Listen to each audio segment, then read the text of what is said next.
네, 반갑습니다. 여민입니다. 설 연휴인데 어떻게 명절 잘 보내시고 있는지 모르겠습니다.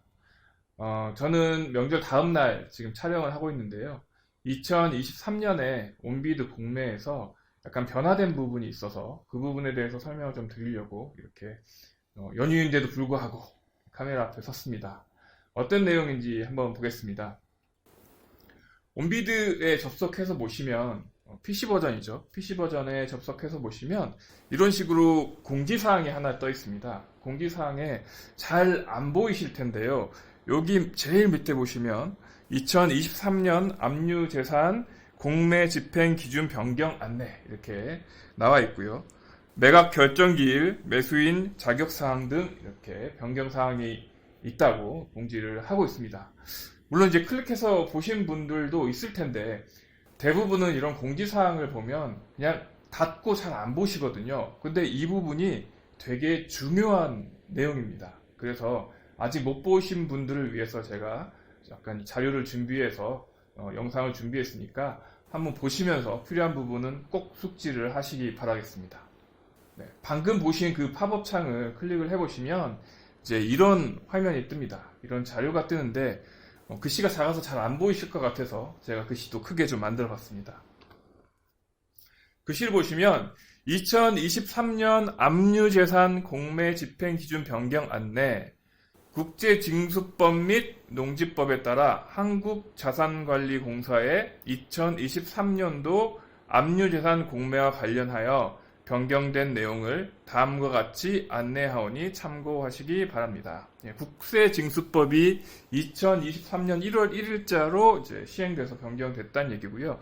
농지법도 작년에 2022년에 변경된 사항이 많은데요. 특히 이제 8월 18일에 새로 시행된 내용들이 많아서 그 부분까지 참고해서 보시면 되겠습니다. 자, 여기 보시면 매각 결정 기일이 변경됐다고 나와 있고요. 날짜는 1월 1일부터 시행하는 것으로 나와 있습니다.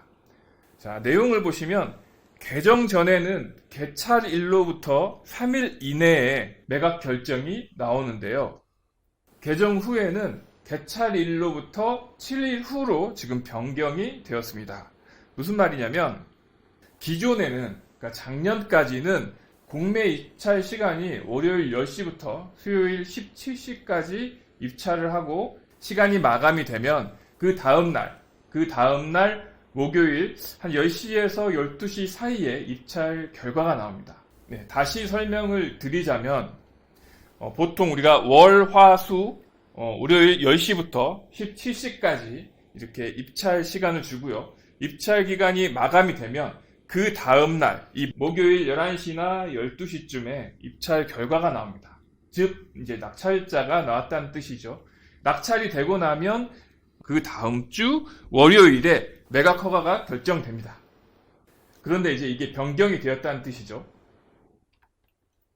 이렇게 개정 후를 보시면 개찰일로부터 7일 이내, 통상 개찰 다다음 주 월요일 18시라고 나와 있습니다. 기존에는 월요일 10시였거든요. 근데 이제 18시로 변경이 되었다는 뜻입니다. 그럼 7일 이내니까 보통 우리가 일주일을 생각하잖아요. 일주일이 아니고 이 7일이라는 거는 업무 기간의 7일인 거죠. 월, 화, 수, 목, 금 이렇게 5일이고요. 그 다음에 월, 화 이렇게 되니까 이런 식으로 이때 낙찰자가 나오면 1, 2, 3, 4, 5, 6, 그 다음에 7일이 되니까 통상 다다음 주 월요일 18시로 바뀌었다는 뜻입니다.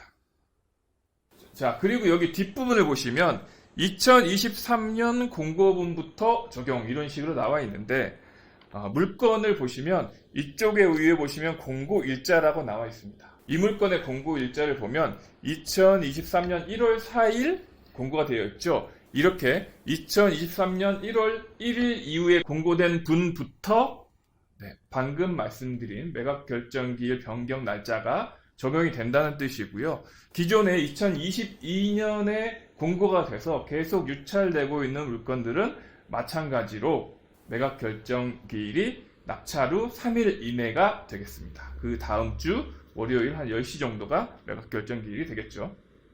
그 다음을 보시면 매각 결정 및 매각 불허가 사유가 추가되었습니다. 자, 공매 같은 경우에는 사실 매각 불허가 나는 경우가 많지 않아서 낙찰이 되면 거의 이제 매각 허가 결정이 나온다고 봤는데요. 지금은 매각 결정과 불허가가 이러한 사유들로 인해서 결정이 된다고 보시면 되겠습니다. 특히 이제 문제가 되는 부분이 농지에 관련된 부분입니다. 자세하게 한 번 더 내용을 좀 보시면 우리가 공매 같은 경우에는 농지취득 자격증명원을 언제 제출했냐면 매각 결정이 되고 잔금 납부를 하고 잔금 납부 후에 압류재산 및 소유권 이전이 될 때 이때 농취증을 저희가 제출을 했거든요. 그리고 매각 허가 결정이 나고 잔금 대금을 납부하는 그 기간은 여기 보시면 2013년 1월 이후니까 3천만 원 미만은 7일, 3천만 원 이상은 30일 이렇게 기간이 주어집니다. 그래서 정리를 해보자면 기존에는 낙찰 후 다음 주 월요일에 매각 결정 기일이 나오고요. 그 다음에 잔대금 납부는 3천만 원 미만인 경우는 7일, 3천만 원 이상인 경우에는 30일 이렇게 잔대금 납부가 되고 그리고 잔금 납부 후 60일 이내에 등기 이전을 하기 때문에 기존에는 농취증을 제출을 할 때 낙찰 받고 3일 그리고 3천만 원 이상인 경우에는 30일 그리고 30일 이후에 60일 총 90일 하고 93일 정도의 시간이 농취증을 제출할 수 있는 기간이 충분히 있었다는 뜻인데 지금은 방금 말씀드렸듯이 농취증을 제출하느냐 못하느냐가 매각 허가 결정을 하는 요인이 되기 때문에 그 부분을 잘 이제 좀 판단을 하시라는 뜻입니다. 여기에 보시면 매각 결정 기일 전에 농지 취득이 필요한 서류가 제출된 경우에 매각 허가 결정이 나온다는 뜻입니다. 그러니까 우리가 보통 공매인 경우에는 기존에는 낙찰을 먼저 받고 농취증을 제출을 할 수 있었다면 경매와 마찬가지로 낙찰을 받고 매각 허가 결정기일, 즉 7일이죠. 경매는 7일 안에 농취증을 제출을 해야 되는데 공매도 이제 이렇게 제도가 바뀜으로써 매각 허가 결정 기일까지 농지 취득에 관련된 서류를 제출해야 되는 것으로 바뀌었다는 겁니다. 보시면 농지 취득 자격 증명 또는 농지위원회 심의 대상 확인 서류 등 이렇게 되어 있습니다. 단순히 농지 취득 자격 증명만 되는 것이 아니고 농지위원회 심의 대상 확인 서류 등 이렇게 나와 있다는 것이 조금 특색인데요. 이게 무슨 말이냐 하면 우리가 농취증을 발급받을 때 직접 해당 관청에 가셔서 농취증을 신청할 수도 있지만 멀리 있는 곳이라든가 아니면 시간이 없어서 미리 신청을 못하는 경우에는 이렇게 정부24에 들어가셔서 온라인으로도 농취증 신청이 가능한데 여기에 검색란에 농지취득 자격증명이라고 작성을 하시고 검색을 하면 이렇게 세 가지 탭이 나옵니다. 그래서 농지취득 자격증명을 한 번도 신청해보지 않으신 분들은 벌써 여기서부터 헷갈리시는 거예요. 어떤 걸로 내가 해당되는 것인지 모르기 때문에 여기서부터 헷갈리시는데 여기 한번 더 구체적으로 보시면 이렇게 맨 위에는 처리기간이 14일 그리고 두 번째는 7일 세 번째는 4일 이렇게 나뉘게 됩니다. 그래서 자기가 어느 쪽으로 해당되는지를 먼저 좀 판단을 하셔야 되는데 첫 번째가 농지위원회 심의 대상인 경우에요. 방금 우리가 그 공매에서 보여주고 있는 농지위원회 심의 대상인 경우에는 매각 허가 결정을 내준다고 했죠. 그래서 이 부분에 해당하는 경우가 아까 말씀드린 그 부분인데 본인이 농지위원회 심의 대상인지 아닌지도 조금 헷갈려 하실 거예요. 어떤 경우가 농지위원회 심의 대상인지 그 부분에 대해서 또 한번 설명을 드리겠습니다. 자, 여기 화면을 보시면 심의 대상자인데요. 첫 번째로 토지거래 허가 구역 내에 있는 농지를 취득하려는 자는 농지위원회 심의를 받아야 되는 대상이고요. 두 번째로 농업법인은 어떤 농지를 취득하더라도 농지위원회 심의를 받아야 됩니다. 그리고 세 번째, 첫 번째, 두 번째에 해당이 되지 않더라도 이 세 번째를 좀 유의해서 보셔야 되는데요. 취득 대상 농지가 관할 시군 자치구 또는 연접한 시군 자치구 내에 거주하지 않으면서 그 관할 시군 자치구에 소재한 농지를 처음으로 취득하는 자 이렇게 되어 있습니다. 이 말이 좀 헷갈리는데요. 결국은 관내라는 거죠. 관내. 내가 살고 있는 거주하는 곳에서 농지 소재지가 내가 살고 있는 곳에 연접해 있느냐. 무슨 뜻이냐면 저는 남양주에 살고 있거든요. 남양주에 연접된 곳은 뭐 가평, 포천, 뭐 서울 노원, 또 구리, 뭐 하남 이 정도가 되겠네요. 이렇게 내가 살고 있는 시도에 연접한 곳에 있는 경우에는 이렇게 농지위원회 심의 받지 않고 농지층을 취득할 수 있지만 제가 만약에 남양주에 살면서 용인에 있는 땅이라든지 또는 화성에 있는 농지라든가 이런 농지를 취득할 때는 농지증이 필요하다는 뜻입니다.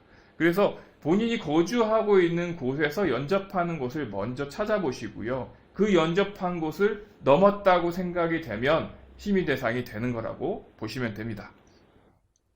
그리고 한 필지의 농지를 3인 이상이 공유로 취득하는 경우에 심의를 받게끔 되어 있고요. 그리고 외국인, 외국 국적, 그리고 이 조례로 정하는 자 이렇게 되어 있습니다. 다시 이 화면으로 돌아가서 처리기간이 14일, 7일, 4일 이렇게 나와 있는데 이 기간에 대해서 다시 한번 또 말씀을 드리자면 농업 경영이 목적인 사람은 기존에는 4일 이내에서 7일 이내로 바뀌었습니다. 즉 아까 말씀드린 대로 연접한 시군구 내에 거주를 하면서 농업경영계획서를 작성을 하고 또는 주말체험용농계획서를 작성한 사람들은 7일 이내에 발급이 되게끔 되어 있고요. 그리고 농지 전용 목적인 경우에는 4일 이내 또는 농업경영계획서나 주말체험용농계획서가 필요 없는 경우 알고 계시죠? 영농여건 분리농지 같은 경우에는 농업경영계획서나 주말체험용농계획서가 필요가 없습니다. 그런 경우에는 4일 이내에 발급이 되고요. 여기에 해당하지 않고 방금 말씀드렸듯이 농업법인이라든가 토지거래 허가구역 내에 있는 농지라든가 또는 연접하지 않은 시군구 내의 농지라든가 이런 부분 같은 경우에는 14일이 걸립니다. 그럼 문제가 생기는 게 뭐냐면 경매나 공매 같은 경우에는 낙찰 받고 이게 7일 이내에 농지증을 신청을 하셔야 되는데 이렇게 14일 이내라고 하는 거는 낙찰 받고 가면 늦을 수도 있다는 거예요. 이런 경우에는 매각허가 결정 기일까지 농지증을 제출을 하지 못하기 때문에 보증금을 몰수당할 수도 있다는 뜻입니다. 네, 자 그러면 이제 농지증을 어떻게 발급받아야 되느냐?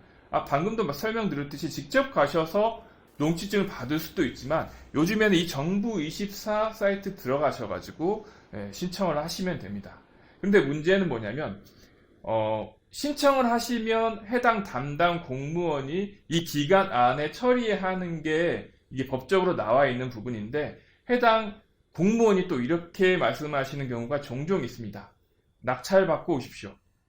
이렇게 말씀하시는 경우가 종종 있는데 농지법이 바뀌면서 경매법원에서 일반 입찰자에게 공지한 내용이 있습니다. 이 부분을 잘 캡처하셔서 담당 공무원에게 제출하는 방법을 좀 권해드리고 싶은데요. 대법원 경매 사이트 가셔서 여기 Q&A 해당 페이지를 가시면 농지 취득 자격증명에 대하여 라는 제목으로 글이 하나 있습니다. 이 글을 잘 보시면 이 아랫부분인데요. 농지 전용 사업이 시행 중인 경매 농지를 제외한 일반적인 농지에 있어서는 원칙적으로 최고가 매수 신고인이 농지 취득 자격증명의 발급을 신청하기 위한 첨부 서류에 최고가 매수 신고 증명서가 불필요하므로 이렇게 나와 있죠. 이 최고가 매수 신고 증명서가 뭐냐면 낙찰 받으면 주는 서류예요. 이 최고가 매수 신고인 증명서가 없이도 농지 취득 자격증명 신청가 가능함을 알려드립니다. 이렇게 나와 있죠. 이 부분을 잘 캡처하셔서 담당 공무원을 설득해 보시기 바랍니다. 미리 신청할 수 있는 부분이거든요. 미리 신청하고 이게 꼭 필요한 서류가 아니기 때문에 담당 공무원은 아까 말씀드린 그 14일 이내에 처리를 하셔야 됩니다. 자, 그리고 다음 화면을 보시면 매각 불허가 나는 사유인데요.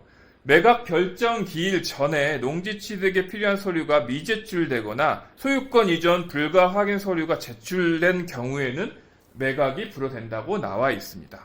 자, 그리고 이렇게 매각 불허가 나면 공매 보증은 매수 신청인에게 반환되게끔 되어 있습니다. 어떻게 보면 경매보다 낫다는 거죠. 경매인 경우에는 농지 취득 자격증명원이 제출되지 않은 경우에는 보증금이 몰수되거든요. 하지만 공매에서는 농지 취득에 필요한 서류, 즉 이 농취증이죠. 농취증이 미제출돼도 지금 반환된다고 나와 있는 부분이에요. 네, 그리고 한 번 더 밑을 보시면 매각 결정 기일 이후에는 매수인의 자격을 갖추지 못하여 농지 취득 자격증명 발급 불가 등 소유권 이전 등기를 할 수 없더라도 매각 결정은 취소되지 않습니다. 공매 보증 반환 불가. 이 부분도 주의를 하셔야겠죠. 왜냐하면 공매 보증이 반환되지 않기 때문에 보증금이 몰수된다는 얘기죠. 자, 이건 무슨 뜻이냐면 여기에 매각 결정이 난 이후에 이미 매각 결정이 났어요. 매각이 불허가 되면 보증금은 돌려주지만 매각이 결정된 이후에 농지취득 자격증명을 발급받지 못한 경우에는 보증금을 돌려주지 않겠다는 뜻입니다. 여기에서 농지취득 자격증명을 받았다면 문제가 없겠지만 농지위원회 심의대상 확인 서류라는 것은 농취증이 나왔는지 안 나왔는지 아직은 확실하지 않다는 거죠. 그래서 이미 매각 결정이 났는데 심의에서 떨어져서 농취증이 발급되지 않았어요. 이런 경우에는 공매 보증금을 반환하지 않겠다는 뜻인 거죠.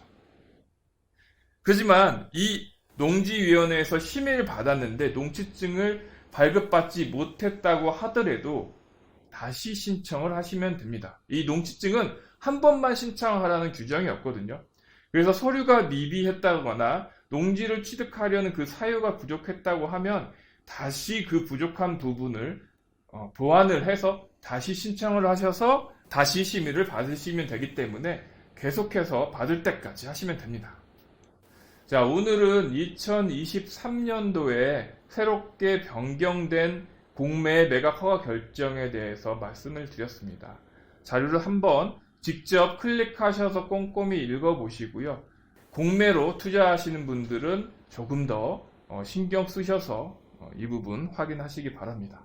특히 농취증에 관련된 부분은 작년 2022년 8월 18일부터 변경된 부분이 많이 있으니까 농지법을 직접 확인해 보셔도 좋고요. 다음에 제가 또 시간이 되면 그 부분에 대해서 한번 강의를 하는 시간을 갖도록 하겠습니다. 새해 복 많이 받으시고요. 2023년에도 성공적인 투자하시기 바라겠습니다. 오늘은 여기까지 하도록 하겠습니다. 감사합니다.